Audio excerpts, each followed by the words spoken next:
आज 15 ऑक्टोबर भारताचे माजी 11वे राष्ट्रपती आणि आपल्या सर्वांचे आयडॉल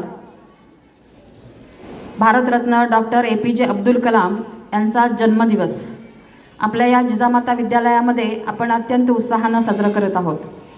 खरं तर डॉक्टर APJ अब्दुल कलाम यांचा जन्म 15 ऑक्टोबर 1931 साली तमिळनाडू राज्यामध्ये रामेश्वरम या ठिकाणी झाला। डॉक्टर APJ अब्दुल कलाम एका मुस्लिम परिवारामध्ये जन्माला आले आणि खरं तर भारताचं महत्भाग्य त्यांचे वडील एक नावाडी होते आणि हिंदू धर्मीयांना ते रामेश्वरम ते धनुष्कोडी या ठिकाणावरून ने आण करण्याचं काम करत होते। आई गृहिणी होती, 4 भावंड 1 बहीण आणि त्याच्यामध्ये सगळ्यात शेवटचा number doctor APJ Abdul Kalam. शिक्षण घेत असताना वर्गामध्ये अतिशय तल्लख बुद्धी आणि एक नम्र आणि अतिशय होतकरू विद्यार्थी म्हणून ते नावारूपाला आले।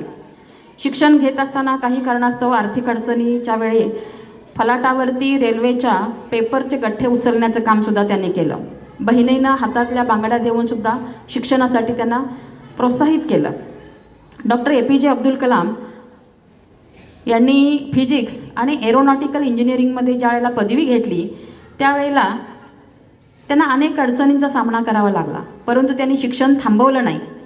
त्यांना वाचनाची आवड होती, त्यामुळेच आजचा दिवस आपण वाचन प्रेरणा दिन म्हणून सुद्धा साजरा करतो। डॉक्टर APJ अब्दुल कलाम यांनी भारताच्या अतिशय महत्त्वाच्या 2 संस्थांमध्ये काम केलं। एक DRDO डिफेन्स किंवा संरक्षण, भारताच्या संरक्षणाशी निगडीत असलेली ही संस्था, आणि दुसरी ISRO Indian space research organisation.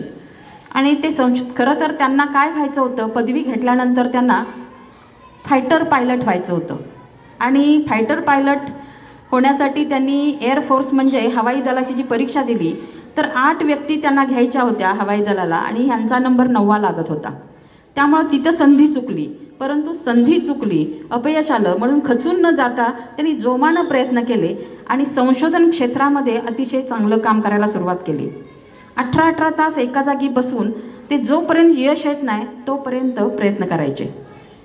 एखाद्या रूममध्ये वाचनासाठी बसले की भान हरपून वाचायचे।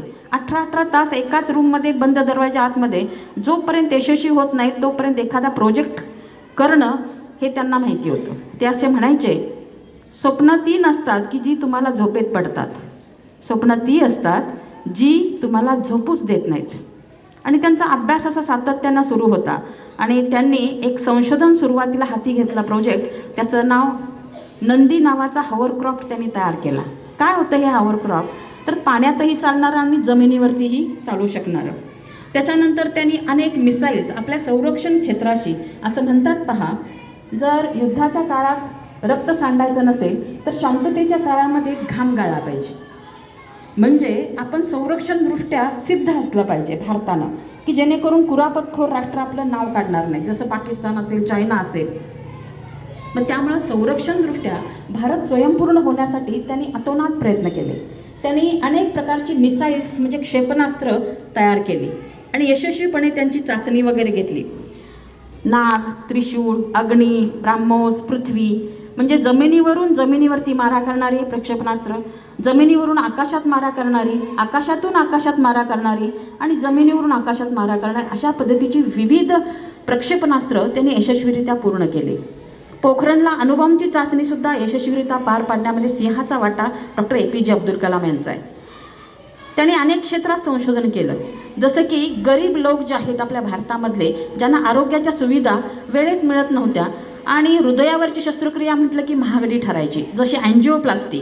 अँजिओप्लास्टीमध्ये एक हृदयामध्ये स्टेंट बसवतात अँजिओग्राफी केल्यानंतर, आणि तो स्टेंट अतिशय महागडा बाहेरच्या देशातून मागवावा लागायचा। म्हणून राजीव नावाचे त्यांचे सहकारी त्यांच्या मदतीनं भारतीय बनावटीचा हृदयात घालण्यासाठीचा stent doctor APJ Abdul Kalam यांनी तयार केला आणि त्याला नाव दिलं अब्दुल कलाम राजीव स्टेंट।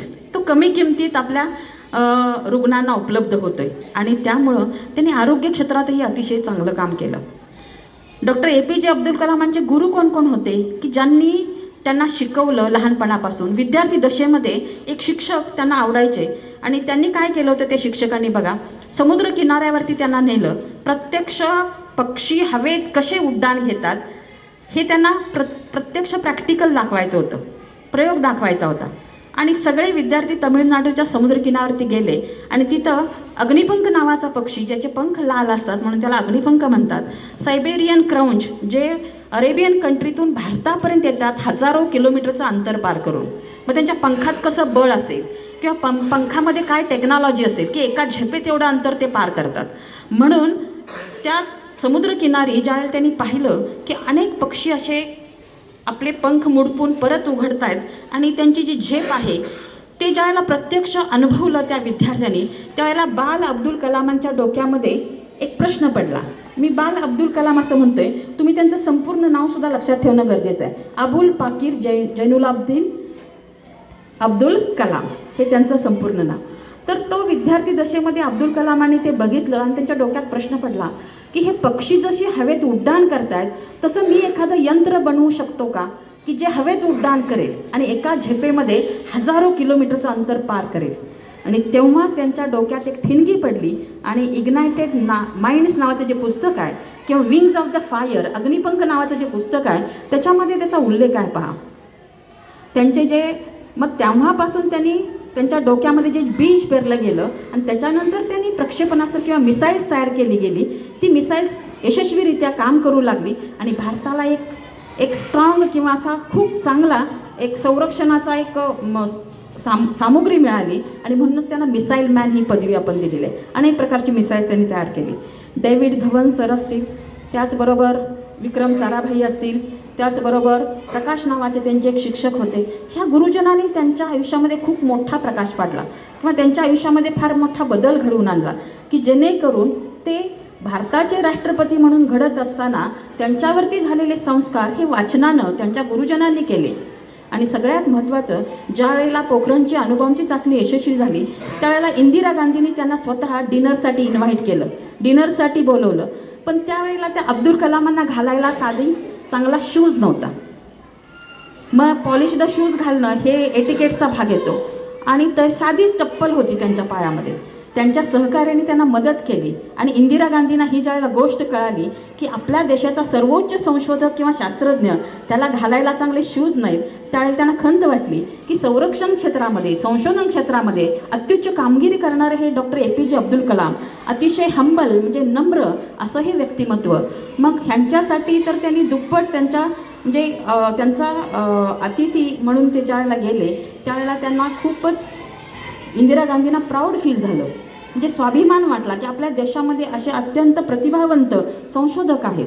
आणि अशा पद्धतीनं त्यांनी नंतर आपल्या देशाचे राष्ट्रपती म्हणून ज्यावेळी धुरा हातात घेतली तर जाताना त्या राष्ट्रपती भवनामध्ये थोडंसं साहित्य होतं पण येताना तर त्यांच्याकडं काही पुस्तकं आणि 2च ड्रेस होते.